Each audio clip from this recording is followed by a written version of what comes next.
औज़ुबिल्लाहिमिनश्शैतानिर्रजीम बिस्मिल्लाहिर्रहमानिर्रहीम।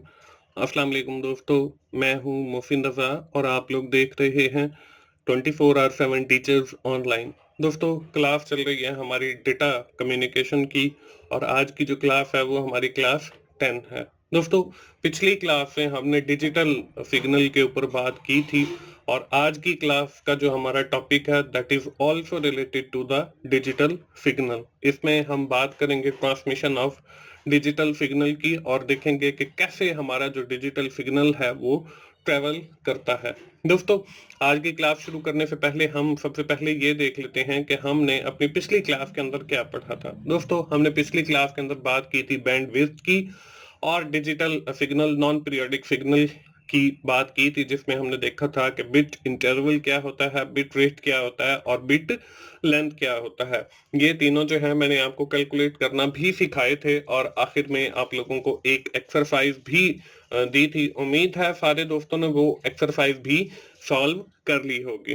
दोस्तों, बढ़ते हैं हम आज की क्लास की जानिब और जैसे मैंने आपको पहले भी बताया कि we are also starting discussion on the digital signal. हम डिजिटल सिग्नल के ऊपर जो है वो बात करते रहेंगे और इसमें हम देखेंगे कि हमारे पास कौन कौन से दो मोड अवेलेबल हैं through which the digital signal is travel from one point two the second point. इसमें हम देखेंगे बेस बैंड ट्रांसमिशन से क्या मुराद है और ब्रॉड बैंड ट्रांसमिशन क्या होती है। Along with that we have also talk about the transmission impairment. हम देखेंगे ट्रांसमिशन इम्पेयरमेंट के जो काजेज हैं, एटेन्यूएशन है, डिस्टॉर्शन है और नॉइज, इससे क्या मुराद है। तो चलिए दोस्तों, हम आज की क्लास शुरू करते हैं और सबसे पहले बात करते हैं ट्रांसमिशन ऑफ डिजिटल सिग्नल।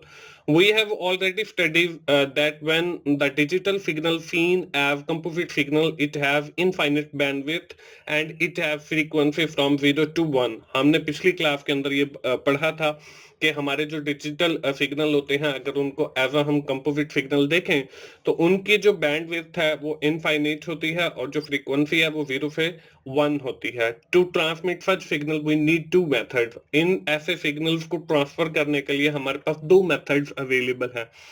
इसमें पहला जो मेथड है वो हमारे पास बेस बैंड ट्रांसमिशन है। इसके अंदर क्या होता है, इसके अंदर हमारा डिजिटल सिग्नल जो है वो डिजिटल फॉर्म के अंदर ही ट्रांसमिट किया जाता है और इसके लिए आपको स्क्रीन के ऊपर एक डायग्राम भी नजर आ रही है। इसके दोनों साइड के ऊपर जो है वो आपको कंप्यूटर नजर आ रहे हैं और हमारे पास जो चैनल यूज किया जा रहा है वो हमारे पास लो पास चैनल है और इसके थ्रू हमारा जो डिजिटल सिग्नल है वो कंप्यूटर ए से कंप्यूटर बी की तरफ जो है वो ट्रेवल करेगा। अब लो पास चैनल क्या होता है? लो पास चैनल के अंदर ये होता है कि when we are sending the digital signal from one computer to an other computer, the output of the signal is not change. कि जैसे हमने सिग्नल को पास किया होता है वैसे ही हमारा सिग्नल जो है वो आउटपुट देता है। तो ये हमारा लो पास चैनल है।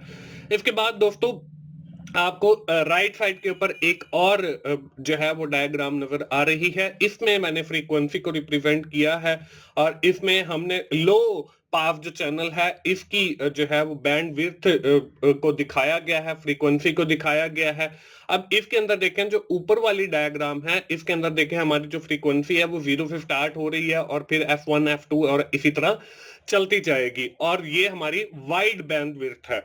इसी तरह आपको नीचे इसी के एक और डायग्राम नजर आ रही है। This is also a low pass channel और इसको हम नैरो बैंडविड्थ भी कहते हैं क्योंकि इसकी जो बैंडविड्थ है आप देखें वो येलो कलर की जो आपको पट्टी नजर आ रही है वो ऊपर वाली में बड़ी है और नीचे वाली के अंदर छोटी है, इसीलिए ऊपर वाली को हम वाइड बैंडविड्थ चैनल कह रहे हैं और नीचे वाली जो है इसकी जो वो येलो कलर की पट्टी है वो बिल्कुल स्मॉल है, तो इसलिए हम इसको नैरो बैंडविड्थ चैनल कह रहे हैं। अब नीचे एक थोड़ी सी इंफॉर्मेशन भी लिखी हुई है। The low pass channel started from 0 to infinite frequency. ये बात आपको नजर आ रही है कि हमारा जो फ्रीक्वेंसी देख लें, चाहे वो आपका वाइड बैंडविड्थ है या आपका नैरो बैंडविड्थ है, 0 से ही स्टार्ट हो रही है और इनफाइनाइट है, चलती चली जा रही है।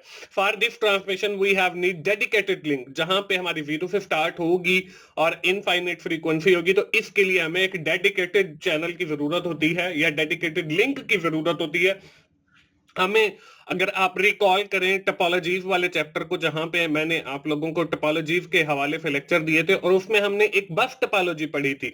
उस बस टोपोलॉजी के अंदर भी सेम ऑलमोस्ट इसी तरह ही होता है और उसमें आपका डेडिकेटेड लिंक यूज किया जाता है। तो ये जो हमारी ट्रांसमिशन है, इसको हम बेस बैंड ट्रांसमिशन कहेंगे। दोस्तों, इसके बाद हमारे पास जो दूसरा मेथड है डिजिटल सिग्नल की ट्रांसमिशन का, वो है ब्रॉडबैंड ट्रांसमिशन। अब ब्रॉडबैंड ट्रांसमिशन के अंदर क्या होता है, इसको मॉड्यूलेशन भी कहते हैं। इसमें मॉड्यूलेशन क्यों कहते हैं? क्योंकि हमारे जो डिजिटल सिग्नल हैं उनको एनालॉग सिग्नल के अंदर कन्वर्ट करके किसी भी चैनल के थ्रू जो है वो पास किया जाता है, इसलिए हम इसको ब्रॉडबैंड या मॉड्यूलेशन कहते हैं। अब इसमें भी आपको एक नीचे डायग्राम नजर आ रही है। इसमें देखें, आपको एक साइड पे जो है वो सिग्नल्स नजर आ रहे हैं और दूसरी साइड पे जो है वो जब आउटपुट उनकी जनरेट हो रही है तो वो हमारे एनालॉग टाइप के हैं। तो इसमें हमें जो है वो डिजिटल सिग्नल दिए जाते हैं और वो बैंड पास चैनल के थ्रू, क्योंकि हमने ऊपर लो पास चैनल के थ्रू भेजा, तो नीचे जो है हमारे पास बैंड पास चैनल होता है। इसके अंदर बैंड होते हैं सिग्नल, मतलब एक कर्व की तरह बनता है, तो वो हमारे सिग्नल जो है वो एनालॉग टाइप के बन जाते हैं। इसी तरह आपको दूसरी साइड पे इसकी फ्रीक्वेंसी को अगर देखें, तो इसमें जो फ्रीक्वेंसी है that is not started from the zero, ये हमारी जीरो से स्टार्ट नहीं होती। आपको जो राइट साइड में एक डायग्राम नजर आई, उसमें देखें F1 से फ्रीक्वेंसी स्टार्ट हो रही है और F2 पे खत्म हो रही है। अगर हम उस येलो बार को देखें तो ये हमारा जो है वो बैंड पास चैनल है और इसमें जो फ्रीक्वेंसी है वो जीरो से स्टार्ट नहीं होती। तो दोस्तों, डिजिटल सिग्नल को ट्रांसमिट करने के हमारे पास दो मेथड हैं। एक बेस बैंड ट्रांसमिशन है, वो मैंने आपको बताया। इसके अंदर हमारा जो डिजिटल सिग्नल है वो डिजिटल फॉर्म के अंदर ही ट्रांसमिट होता है। इसमें लो पास चैनल यूज होता है और हमारी जो फ्रीक्वेंसी है वो जीरो से स्टार्ट होती है। दूसरा हमने पढ़ा ब्रॉडबैंड का। ब्रॉडबैंड ट्रांसमिशन के अंदर हमारा जो है वो बैंड पास चैनल यूज किया जाता है और इसमें जो फ्रीक्वेंसी है वो जीरो से स्टार्ट नहीं होती। दोस्तों, हम बढ़ते हैं अगली स्लाइड की जानना, और इसमें हम बात करते हैं ट्रांसमिशन इंपेयरमेंट की। जब हमारे डिजिटल सिग्नल एक पॉइंट से दूसरे पॉइंट की तरफ जा रहे होते हैं तो उसमें समटाइम ये होता है कि हमारे जो सिग्नल हैं या तो वो ब्रेक हो जाते हैं या वो हीट हो जाते हैं या उनमें कोई एक्सटर्नल फैक्टर असरअंदाज हो जाता है, जिसकी वजह से हमारा जो सिग्नल है उसकी जो परफेक्शन है वो कम हो जाती है। तो ये जो प्रोसेस है एक पॉइंट से दूसरे पॉइंट की तरफ जाना और इसमें आपके जो सिग्नल स्ट्रेंथ है वो लॉस्ट हो रही है, इसी प्रोसेस को हम ट्रांसमिशन इंपेयरमेंट कहते हैं। अब दोस्तों, ये जो हमारी सिग्नल की स्ट्रेंथ लॉस्ट हो रही है या कुछ भी लॉस्ट हो रहा है, तो इस पर कुछ फैक्टर्स हैं जो असरअंदाज होते हैं। उनमें हमारे पास तीन जो है वो काबिज हैं ट्रांसमिशन इंपेयरमेंट की। सबसे पहली जो है वो अटेन्युएशन है, डिस्टॉर्शन है और नॉइज है। हम बारी बारी इन तीनों फैक्टर्स को देखेंगे, ना सिर्फ देखेंगे बल्कि इनकी जो कैलकुलेशन है मैथमेटिकल, वो भी मैं आप लोगों को सिखाऊंगा। तो सबसे पहले हम देखते हैं अटेन्युएशन को, कि अटेन्युएशन जो है वो बेसिकली होती क्या है। अटेन्युएशन देखें, अटेन्युएशन लॉस ऑफ एनर्जी, कि आपका जो सिग्नल है उसकी जो एनर्जी है वो लॉस हो रही है। It can not be recovered, इसको रिकवर्ड नहीं किया जा सकता। इसकी मिसाल जो है वो आपकी हीट की है। हम वैसे भी नॉर्मली आप इलेक्ट्रिक केबल को देख लें, अगर आप उसका जो डिस्टेंस है उसको अगर बढ़ाते हैं तो आपकी जो उसके अंदर लाइट ट्रेवल करती है, तो वो अगर लॉस होती है तो आपकी जो केबल है, आपने कभी देखा होगा तो जब लाइट ट्रेवल कर रही है तो आपकी वो जो तार होती है वो हीट हो जाती है। तो इससे क्या होता है, इससे आपकी जो एनर्जी है, आपकी जो बिजली है, आपका जो करंट है वो लॉस हो रहा होता है, मतलब वाया हो रहा होता है। आपका मीटर तो चल रहा होता है लेकिन आपकी जो एनर्जी है वो वाया हो रही होती है उसी तार के अंदर। तो इसी तरह सेम हमारे सिग्नल्स के साथ भी है कि अटेन्युएशन के अगर हमारा डिस्टेंस ज्यादा है या कोई और वजह, तो उससे हमारी जो एनर्जी है वो लॉस हो सकती है, हमारा जो सिग्नल है उसकी स्ट्रेंथ जो है वो वीक हो सकती है और ऐसी जो एनर्जी वाया होती है इसको रिकवर नहीं किया जा सकता और इस सूरत में हमारी हीट होती है। अब हमारा जो सिग्नल है, the signal strength can be measured in terms of decibel. DB के अंदर जो है हम सिग्नल स्ट्रेंथ जो है उसको मेजर करते हैं, जो हमारा सिग्नल उसके अंदर तार के अंदर ट्रेवल कर रहा होता है। We can measure it at 2 point, point 1 and point 2। आपने पिछली डायग्राम के अंदर देखा कि हमारा एक सिग्नल कंप्यूटर ए से कंप्यूटर बी की तरफ जा रहा है, तो these are basically the point, point 1 and point 2। हमारा जो डिजिटल सिग्नल है वो पॉइंट ए से पॉइंट बी की तरफ या पॉइंट 1 से पॉइंट 2 की तरफ जो जाता है, तो हम दोनों पॉइंट्स के दरमियान जो है उस सिग्नल की स्ट्रेंथ को मेजर करते हैं, और जो मेजर करते हैं वो हम डेसिबल यानी डीबीज के अंदर मेजर करते हैं। अब इसको मेजर करने का भी फॉर्मूला है, वो फॉर्मूला आपको स्क्रीन के ऊपर नजर आ रहा है। 10 log base 10 P2 यानी कि 0.2 डिवाइडेड बाय P1 यानी कि 0.1। अब दोस्तों अगर हमारा जो डेसिबल है वो नेगेटिव के अंदर आता है, इट मींस के signal have attain and lost strength. अगर हमारा वो पॉजिटिव के अंदर आता है तो इसका मतलब ये है कि हमारे जो सिग्नल हैं वो उन्होंने जो है वो स्ट्रेंथ गेन कर रहे हैं। तो दोस्तों हम इसी चीज को जो है कि कैसे एक सिग्नल दूसरी जगह पे ट्रेवल करता है, हम कैसे पॉइंट 1 से पॉइंट 2 को जो है वो मेजर करते हैं, इसके लिए जो है हम एक एग्जांपल देखेंगे।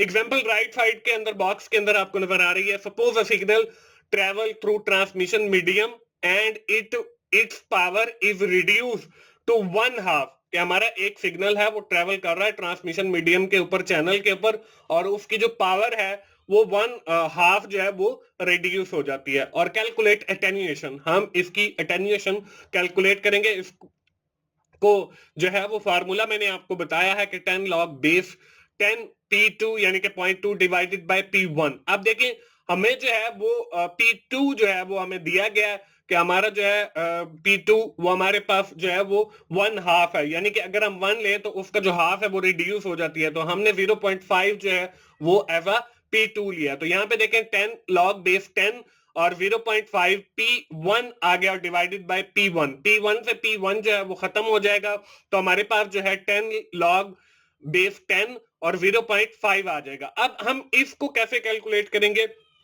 आपके सिस्टम के अंदर दोस्तों एक कैलकुलेटर की ऑप्शन मौजूद है। अब हम कैलकुलेटर के जरिए जो है मैं आपको कैलकुलेट करना भी सिखा देता हूं। तो हम जो है स्टार्ट के बटन पे क्लिक करेंगे और रन पे जाएंगे। रन में जाने के बाद CALC लिखेंगे और एंटर करेंगे तो हमारे पास जो है वो एक कैलकुलेटर आ जाएगा। अब ये जो देखें कैलकुलेटर है वो ये स्टैंडर्ड मोड पे है। आपने सबसे पहले तो जो है इसको साइंटिफिक मोड के ऊपर कर लेना है। इसको साइंटिफिक मोड पे करने के बाद अब हमने क्या करना है, इसके अंदर देखें आपको डिफरेंट ऑप्शन, ये लॉग की भी बल्कि ऑप्शन नजर आ रही है। तो हमने 10 लॉग बेस 10 और 0.5 जो है वो निकालना है। तो हम जो है 0.5 का लॉग लेंगे और उसको मल्टीप्लाई करेंगे 10 के साथ, तो हमारा आंसर आ जाएगा। तो सबसे पहले हम लिखेंगे 0.5 और इसका देखें ये लॉग का बटन आपको नजर आ रहा है। लॉग के बटन पर क्लिक किया तो हमारे पास आंसर जो है वो -0.30 आ गया। अब हम क्या करेंगे, अब हम इसको जो है वो मल्टीप्लाई करेंगे 10 के साथ और इक्वल करें। तो यहाँ पे देखें हमारे पास जो आंसर है वो -3.0 आ गया और यहाँ पे भी आपको नजर आ रहा है इसकी कैलकुलेशन के रिजल्ट। तो ये हमारे पास जो है -3.0 आ गया। तो हम जो है वापस अपनी स्लाइड के ऊपर चलते हैं। यहाँ पे देखें हमने इक्वल किया तो -3.0 आगे 0.0 नहीं लगाया तो इससे कोई फर्क नहीं पड़ता। तो -3 डीबी यानी डेसिबल जो है वो हमारे पास इसका जवाब आ गया। तो इस तरीके से हम अटेन्यूएशन कैलकुलेट कर सकते हैं। दोस्तों ये तो था हमारा पहला फैक्टर। अब हम अपने दूसरे फैक्टर यानी डिस्टॉर्शन की जो है वो बात करेंगे। यहाँ पे जो है डिस्टॉर्शन से क्या मुराद है? Distortion is change in the form और शेप ऑफ द सिग्नल। कि हमारे जो सिग्नल ट्रेवल कर रहे हैं उनकी अगर शेप चेंज हो जाती है या उसकी फॉर्म चेंज हो जाती है, इसको हम डिले भी कहते हैं। कि कितना टाइम लगता है हमारे सिग्नल को ट्रेवल करने के अंदर, कितना डिले आता है, इसको हम डिस्टॉर्शन कहते हैं। एक डायग्राम मैं आप लोगों को दिखा रहा हूं। यहाँ पे देखें कंपोजिट सिग्नल है और यहाँ पे अगर देखें तो हमारी तीन जो है वो कंपोजिट सिग्नल की हमारी जो है वो आउटपुट आपको यहाँ पे दिखाई गई है। यहाँ पे देखें एक जो है इसकी जो फॉर्म है वो चेंज हो रही है और दूसरी में देखें उससे ज्यादा चेंज हो रही है, तीसरी में उससे ज्यादा चेंज हो रही है।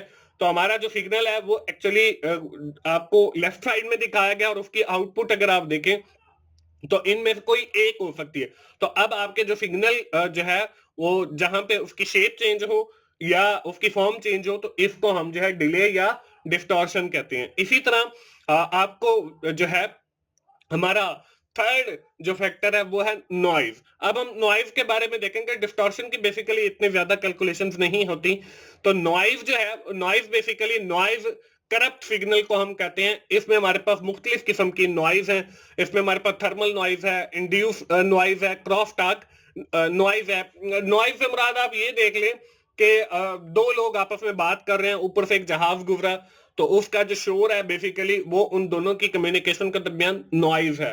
इसी तरह जब हमारा डिजिटल सिग्नल एक जगह से दूसरी जगह पे ट्रेवल कर रहा है तो दरमियान के अंदर जो रुकावट, जैसे जहाज वाल मैंने आपको बात बताई, या कोई कारखाना वाली बात है, तो इसी तरह हमारा जो सिग्नल ट्रेवल कर रहा होता है उसके दरमियान भी कोई रुकावट आ सकती है, तो उसको हम नॉइज कहते हैं। इसमें हमारे पास थर्मल नॉइज है, इंड्यूस नॉइज है और क्रॉस टॉक नॉइज है। अब नॉइज में भी हमारी कुछ कैलकुलेशन है। यहाँ पे देखें ट्रांसमिटेड है और नॉइज आने की वजह से जो हमारा सिग्नल रिसीव हो रहा है पॉइंट 2 के ऊपर, तो उसमें देखें एक बहुत बड़ी चेंज आ गई है और हमारा जो सिग्नल है वो यहाँ पे उसकी भी शेप चेंज हो रही है और दरमियान के अंदर आपको नॉइज को दिखाया गया है। दोस्तों इसको भी हम जो है वो मेजर कर सकते हैं नॉइज को।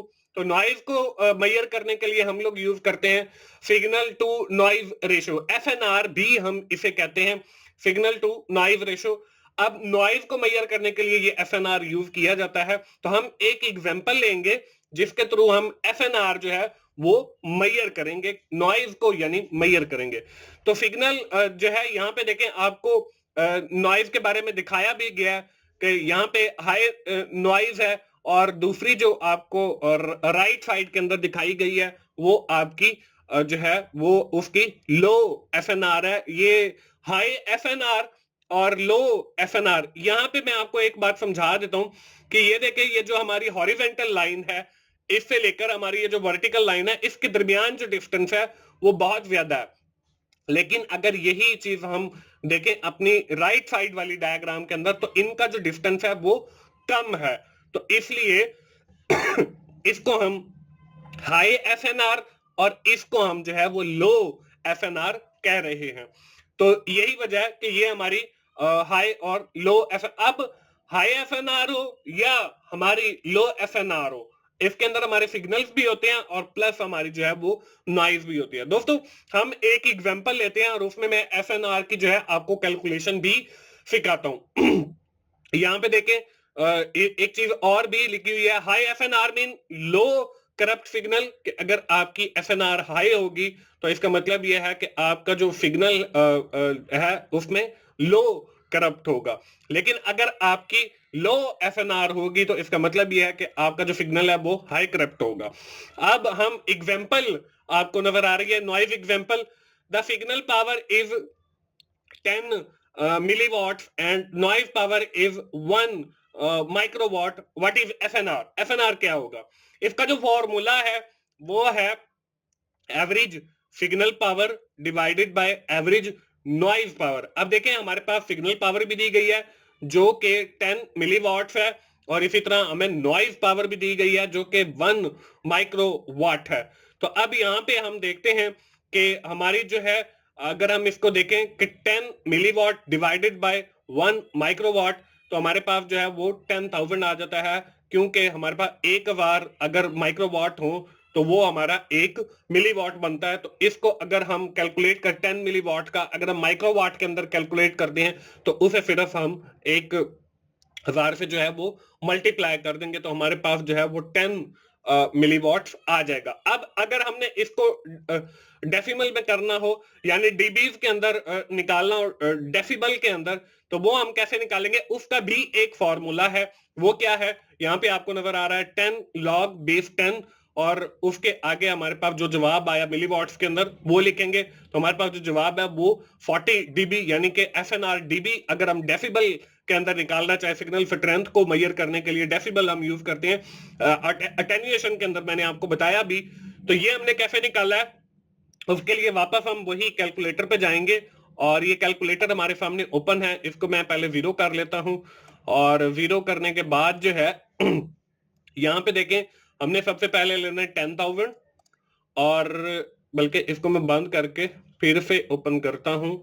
ये कैलकुलेटर को मैंने दोबारा ओपन किया, हम गए जी अपने यहाँ पे स्टैंडर्ड मोड की बजाय साइंटिफिक मोड पे और साइंटिफिक मोड पे मैंने क्लिक किया। आई थिंक ये इसको बंद करके दोबारा ही चलाना पड़ेगा। कैलकुलेटर ओपन किया, कैलकुलेटर ओपन हो गया, यहाँ पे साइंटिफिक मोड पे ही है ऑलरेडी। यहाँ पे मैंने 10,000 लिखा। 10,000 लिखने के बाद अब देखिए ये जो बेस होती है ये हमें कंफ्यूज करती है। हमने लॉग पे क्लिक करना है, लॉग हमारा 4 आ गया और इसको मल्टीप्लाई करना है 10 के साथ, तो इक्वल किया तो हमारे पास 40 आ गया। अब देखिए हमारा जो है 10 लॉग बेस 10,000 तो 40 जो है वो हमारे पास आंसर आ गया। यही हमारा 40 जो है वो डीबी के अंदर है, डेसिबल के अंदर है।